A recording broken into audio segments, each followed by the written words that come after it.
The massive viewing screen in the Galactic Council chamber showed a blue-green planet spinning slowly in space. Around it, primitive satellites and space debris cluttered the orbital paths, making several council members shake their heads in disapproval. "Another developing world," said High Counselor Bright, his crystalline form catching the light from the chamber's illumination panels. "They still use chemical rockets and fossil fuels. Their space station is barely holding together." The council chamber, a vast room with sweeping crystal arches and floating data displays, held the 20 most powerful beings in the known galaxy. They had gathered today to discuss the discovery of yet another spacefaring race, though spacefaring was perhaps too generous a term for what they were observing. Ambassador Reed, the youngest member of the council, floated forward in his gravity chair. "But look at their rate of development," he said, pointing to a data stream. "They've gone from primitive flight to basic space exploration in less than 2 centuries. That's remarkable progress." "Remarkable but messy," another council member commented. "Their atmosphere is choked with carbon emissions. They wage wars over primitive resources. They're barely unified as a species." The data continued to flow across the screens. Earth, as the inhabitants called it, had been under observation for the past 3 standard cycles. The Council's long-range sensors had picked up their radio transmissions, television broadcasts, and internet communications. Everything pointed to a species on the brink of true space travel, but still centuries away from joining the galactic community. "I propose we make contact," Reed said, earning surprised looks from his fellow council members. "They're at a critical point in their development. With our guidance, we could help them avoid the mistakes other species made." High Counselor Bright's crystalline form flickered with skepticism. "They're not ready. Look at their weapons. They still use projectiles and chemical explosives. Their most advanced computers use silicon chips. They haven't even mastered basic quantum computing." Reed brought up more data streams. "But they're learning. They've started experimenting with fusion power. They're developing rudimentary AI systems. Their scientific understanding, while basic, is founded on solid principles." The council chamber filled with murmurs and flickering lights as the members communicated their thoughts. Earth rotated slowly on the main screen, its night side glittering with city lights, its day side showing vast oceans and continents scarred by human development. After much debate, High Counselor Bright raised his central appendage for silence. "Ambassador Reed makes an interesting point. Perhaps we should consider a preliminary contact mission. Not full diplomatic relations, but a guidance delegation." "To help the primitives?" someone asked, their tone carrying clear amusement. "To assess their potential," Bright corrected. "If they prove capable of understanding their place in the galaxy, we might accelerate their development. If not." He left the sentence unfinished, but everyone understood the implication. Reed felt uneasy about the condescending tone of his fellow council members, but he kept his thoughts to himself. Any contact was better than none, and he genuinely believed the humans showed promise. "It's decided then," Bright announced. "We will send a delegation to Earth. Ambassador Reed, since you've shown such interest in these humans, you will lead the mission. Observe them, evaluate them, and report back to the Council." As the meeting concluded, Reed stayed behind, watching Earth on the main screen. Something about the humans intrigued him. Despite their primitive technology and apparent limitations, they had an energy about them, a drive that set them apart from other developing species he'd studied. What he didn't know, what none of the Council knew, was that their long-range sensors had only detected what the humans wanted them to see. Deep beneath the surface of Mars, Admiral Stone was receiving the first reports of the Council's decision, and a slight smile crossed his face. The game was about to begin. The Council's crystalline ships appeared in Earth's orbit on a quiet Tuesday morning. They glowed with a soft blue light that made them look like giant diamonds floating against the black of space. 3 ships in total, each one larger than humanity's biggest aircraft carrier, positioned themselves in a triangle formation above the planet. Earth's response seemed clumsy and primitive, exactly as expected. A few military satellites turned to track the vessels.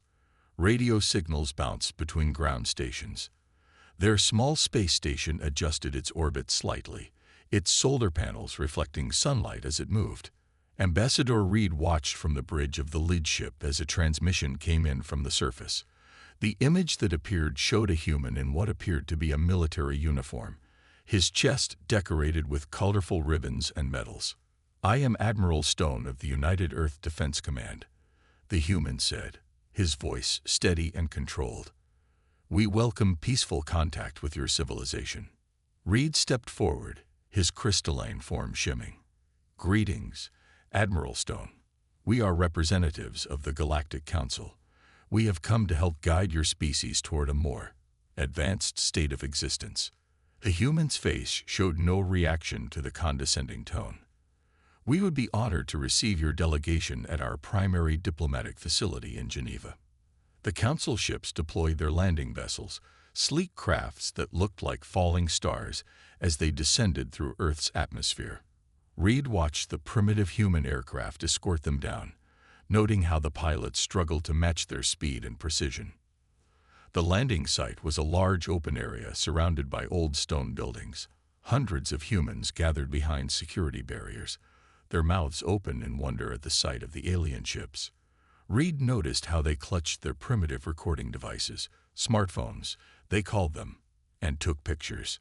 Admiral Stone met them in person, standing straight and proud despite being dwarfed by the Council representatives' hover platforms. Behind him stood a mix of military personnel and what appeared to be political leaders from various Earth nations. "Your civilization has made remarkable progress for such a young species," Reed began, his words automatically translated by their advanced systems. "But you still have far to go. We see you struggling with climate change, energy crisis, and primitive space travel. We do face many challenges," Admiral Stone admitted, his eyes steady. "What kind of help does the Council offer?" One of Reed's colleagues, Senior Observer Light, floated forward. "We can provide you with basic improvements to your technology. Clean energy, better medical care, more efficient transportation. All we ask is that you accept our guidance and protection." "Protection?" Stone asked, his voice curious. "From what?" "The galaxy is a dangerous place for primitive species," Light said, not bothering to hide his superiority. "Many civilizations would take advantage of your limited capabilities." Stone nodded slowly.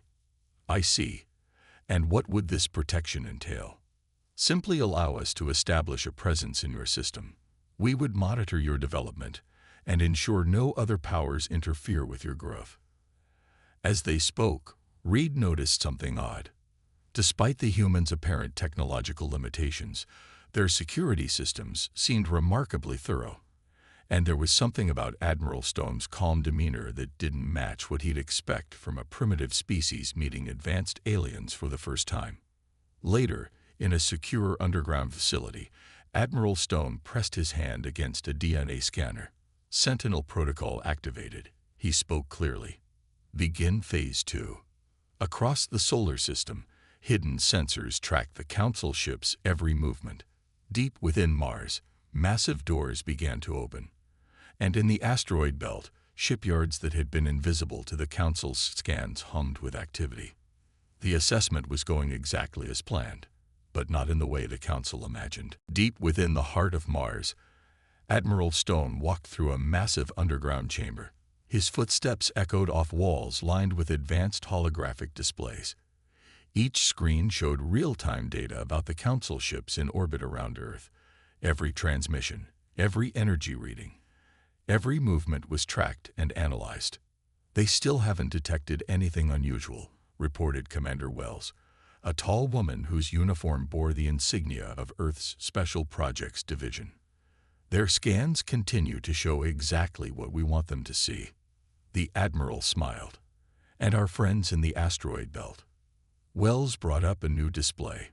The image showed the inside of what appeared to be an enormous cavern carved into a massive asteroid. But this was no natural space.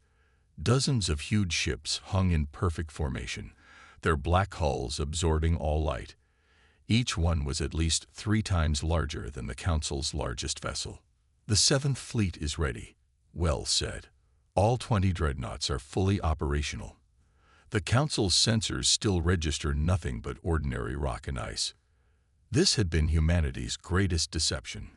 For over a century, they had maintained a careful facade of primitive technology, while secretly building one of the most powerful military forces in the galaxy. The fossil fuels, the primitive satellites, the struggling space program, all carefully crafted theater. In another chamber, thousands of kilometers away, Earth's world leaders gathered for an emergency meeting. The room's quantum security systems ensured absolute privacy from the Council's surveillance. "The Council's true intentions are clear," Stone announced to the assembled leaders. "Our deep cover agents have confirmed it. They've done this before, approaching primitive species, offering protection, then slowly taking control of their resources and turning them into client states." The president of the African Union leaned forward. "How many other species?" "At least 7 that we know of," Stone replied. "All of them now serve the Council, providing resources and labor while thinking they're being uplifted to a higher civilization." The room filled with angry murmurs. Humanity had suspected this from their first detection of Council activities decades ago. It was why they had chosen to hide their true capabilities. "Show them," Stone commanded. The chamber's central display came to life, revealing humanity's real technological achievements. Quantum computing centers that made the Council's systems look primitive, energy weapons that could split planets, stealth technology that bent light and space itself. "The Mars colonies aren't just research stations," Stone continued. "They're military installations housing over 2 million personnel. The asteroid belt isn't just rocks. It's our primary shipyard complex. We have more advanced ships in production than the entire Council fleet." "And they suspect nothing?" asked the European Federation's chancellor. "No. Our surface technology is precisely calculated to appear 75 years behind our actual capabilities. Every primitive satellite we launch contains hidden quantum sensors. Even our internet is a carefully maintained facade." In orbit around Earth, Ambassador Reed was growing increasingly puzzled. Something about the humans' behavior didn't match their technological level. Their responses were too measured, too precise. But his scan showed nothing unusual, just a developing civilization with barely adequate technology. Back in the Mars facility, Admiral Stone received a priority message. The Council had just sent an ultimatum to Earth's surface governments. They demanded that humanity accept their protection within 1 month, or face consequences. Stone's smile grew wider. "Right on schedule," he said softly. "Initiate Phase 3. Throughout the solar system, hidden quantum transmitters activated. The time for pretending to be primitive was almost over. Humanity had spent centuries preparing for this moment, and the Council was about to learn a very important lesson about underestimating primitive species." The Council's message played on screens across Earth. Their holographic forms towered over city squares, their crystalline bodies glowing with barely contained impatience. "People of Earth," High Counselor Bright announced, "you have 1 standard month to accept our protection agreement. If you refuse, we will be forced to take protective measures. This is not a negotiation." In the United Earth Defense Command Center, Admiral Stone watched the transmission with a calm expression. Around him, his staff maintained their act of looking worried and confused, in case any of the Council's sensors were watching. "Sir," Commander Wells said, playing her part perfectly, "the Council ships have moved into attack positions above our major cities. Their weapons could easily destroy our primitive defenses." Stone nodded, then pressed his hand against a security scanner. "Computer, initiate Shadow Protocol. Authorization. Stone Alpha 70. Deep in the asteroid belt, massive doors began to open. The fake rock coverings that had fooled the Council's scans for so long slowly pulled back, revealing the dark shapes hidden beneath. One by one, humanity's true fleet emerged from hiding. The dreadnoughts were beautiful in their deadliness. Each ship was 15 kilometers long, their black hulls covered in stealth plating that absorbed all light. They moved with impossible grace for vessels so large, their quantum engines allowing them to ignore most laws of physics. "Send our response to the Council," Stone ordered. On the Council's command ship, Ambassador Reed was the first to notice something strange. Their sensors showed unusual energy readings coming from the asteroid belt, but before he could investigate further, a transmission came in from Earth. Admiral Stone's hologram appeared before the Council members, but something was different about him now. Gone was the slightly nervous, primitive military officer.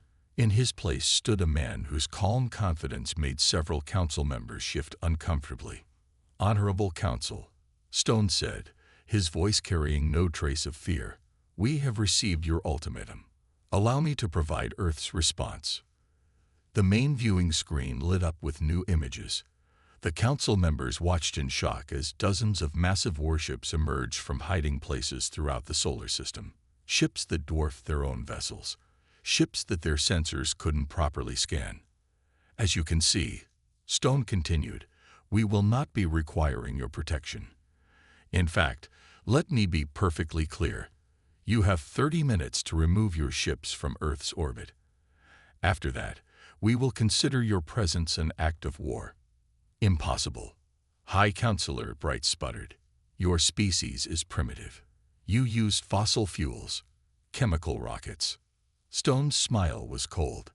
"Did you really think those satellites were the best we could do? That our internet was our most advanced communication system? Everything you've seen was a carefully crafted deception, designed to attract exactly the kind of attention you've given us."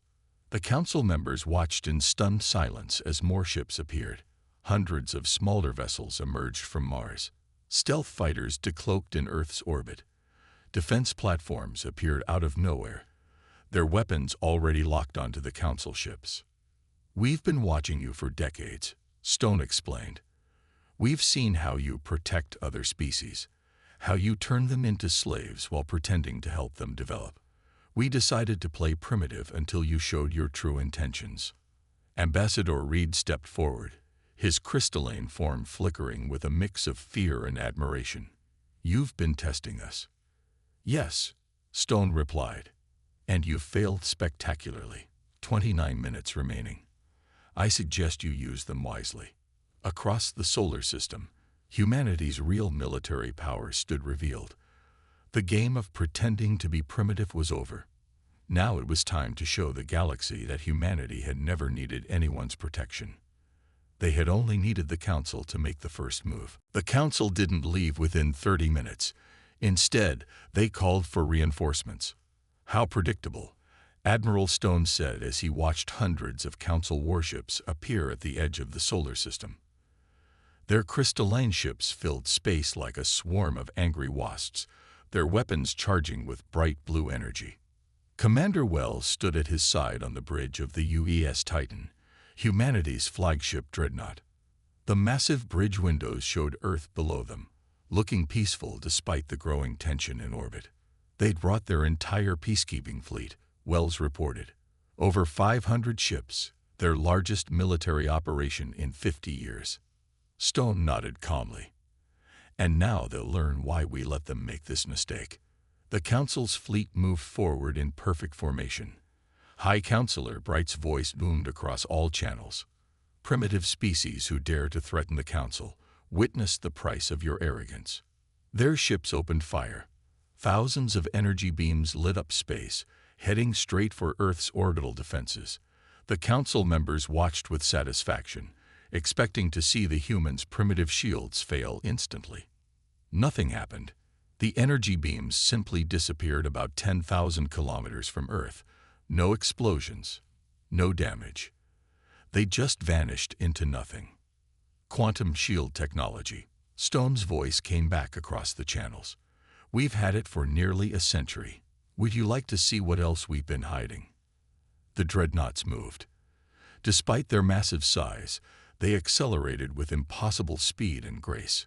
Each black ship was larger than 20 Council ships combined, their hulls covered in weapons the Council's sensors couldn't even understand. "Impossible," one of the Council members shouted. "Our scans show no engine signatures, no power readings." "That's because you're still using standard sensors," Stone explained.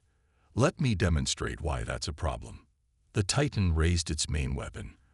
There was no bright glow, no charging sound, no warning at all. A patch of space simply ceased to exist for a moment, taking 3 Council ships with it. They didn't explode or break apart.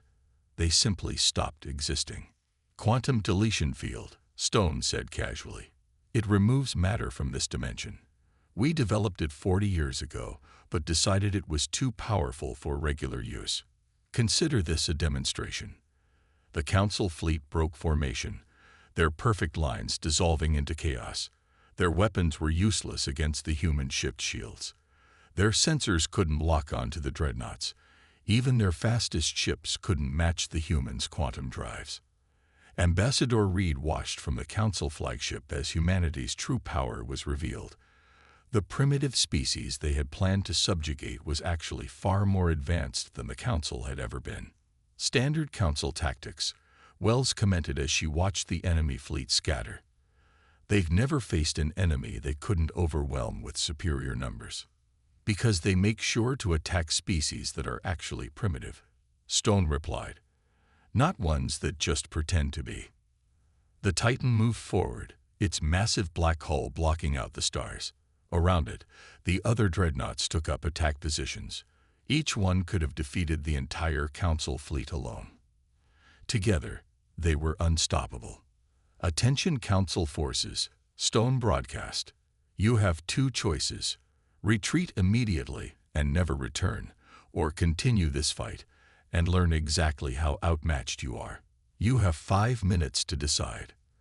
In the silence that followed, the Council leaders finally understood their terrible mistake. They had spent centuries looking down on primitive species, never imagining that one of them might be hiding its true power, waiting for the right moment to show the galaxy that humanity had never been primitive at all. They had just been patient. The Council fleet hung motionless in space, their crystalline ships glittering weakly against the backdrop of stars. They had chosen not to retreat, but they weren't fighting either. They were simply waiting. Admiral Stone decided it was time to reveal the full truth. "Your sensors are picking up 27 human ships," he transmitted to the Council flagship. "Would you like to see how many we really have?" At his command, hundreds of ships decloaked throughout the solar system. They appeared everywhere, behind moons, within the rings of Saturn, in Earth's orbit. Some emerged from what looked like tears in space itself, using technology the Council had thought impossible. Ambassador Reed watched in awe as his scans tried to make sense of what he was seeing. "How long?"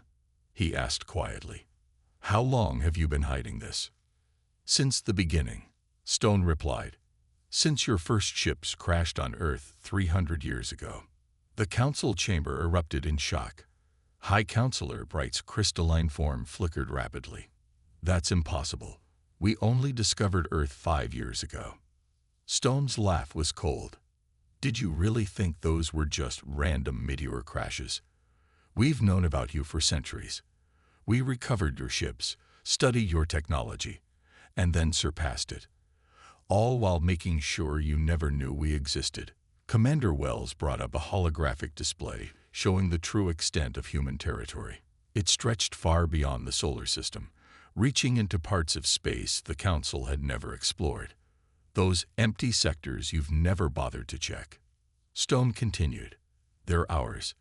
We have colonies on thousands of worlds, mining operations in hundreds of systems. We even have observation posts near your homeworld." The Council members watched in stunned silence as more revelations appeared on their screens. Human quantum technology that made their best ships look primitive. Power sources that harnessed the energy of entire stars. Weapons that could reshape reality itself. The internet you monitored. A primitive network we maintained just for you to see. Those fossil fuel plants. Theater. Even our wars and conflicts were carefully staged to make us look divided and primitive. Ambassador Reed stepped forward. But why? Why hide all this? Because we saw what you did to other species, Stone answered. How you helped them by making them dependent on your technology. How you protected them by taking control of their worlds. We decided to wait and watch, building our strength until you revealed your true intentions. On the Titan's bridge, Wells brought up another display. Sir, we're detecting quantum communications from several of their protected worlds. It seems our revelation has inspired others to reveal their own secrets. Stone smiled. You see, Council, we weren't the only ones pretending. Those species you think you've enslaved, many of them have been playing the same game we have. They just needed someone to move first. The Council ship's formations began to break apart as reports flooded in from across the galaxy. Other civilizations were revealing their true capabilities, throwing off centuries of pretend submission. Your entire empire, Stone said, was built on the assumption that younger species were primitive and needed your guidance. That assumption ends today. High Counselor Bright's voice shook as he asked, What do you want? Want? We don't want anything from you. This was never about conquest. This was about showing you that looking down on primitive species is a dangerous mistake. The galaxy is changing, Council. You can either change with it or... He left the threat unspoken as another dozen dreadnoughts decloaked around the Council fleet. The message was clear. The era of Council superiority was over, ended by a species they had dismissed as primitive just days ago. 1 month after the confrontation in Earth's orbit, the galaxy had changed forever.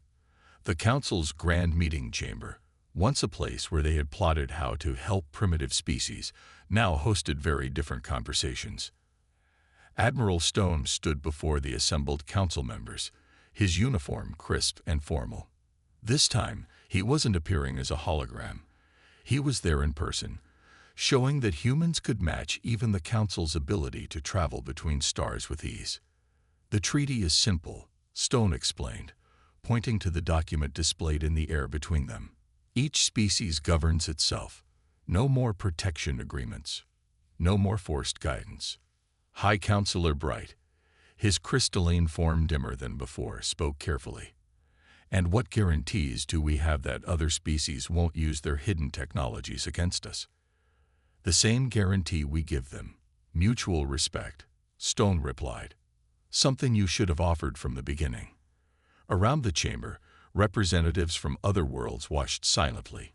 Many had revealed their own hidden capabilities in the days following Earth's demonstration. The species the Council had thought were obedient servants had turned out to be powerful civilizations in hiding. Commander Wells entered the chamber with new reports. 6 more civilizations have dropped their primitive disguises, she announced. The Proxima colonies, the ring builders of Ta City, the shadow fleet of the Perseus Arm. Ambassador Reed, who had supported contact with Earth from the beginning, looked at Stone with newfound understanding. You knew about all of them, didn't you? You were in contact the whole time. Stone nodded. We built a hidden network over centuries. While you watched our primitive internet, we used quantum communications to coordinate with others who were tired of Council interference. We just needed the right moment to act together. The chamber's displays showed the new reality of the galaxy. The Council's territory was now just one part of a much larger, more complex political landscape. Other civilizations were emerging from hiding, revealing technologies and capabilities that rivaled or surpassed the Council's. Your choice is simple, Stone continued. Join us as equals in this new galactic community, or try to maintain your outdated empire with force. But remember, those primitive species you look down on, they're not so primitive anymore. High Counselor Bright rose from his seat. For a moment, everyone tensed, wondering if he would choose conflict. Then, slowly, his crystalline form bent in what humans recognized as a bow. We have been blind, Bright admitted. Our arrogance nearly started a war we couldn't win. Perhaps it's time for the Council to learn instead of teach. Stone smiled. But this time it was warm rather than cold. That's all we ever wanted. True cooperation between equals. No more masters and servants. No more looking down on younger civilizations.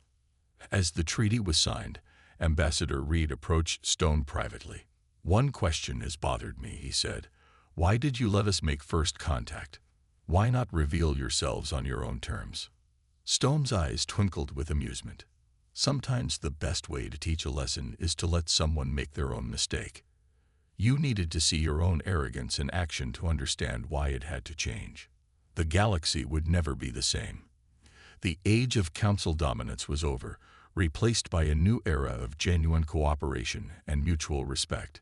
And it had all started because they had mistaken patience for primitiveness, preparation for weakness, and silence for submission. As Stone left the council chamber, he smiled at the thought of all the genuinely primitive species yet to be discovered. This time, they would be welcomed into the galactic community properly, not as servants to be controlled, but as equals to be cherished. The age of deception was over. The age of true unity had begun.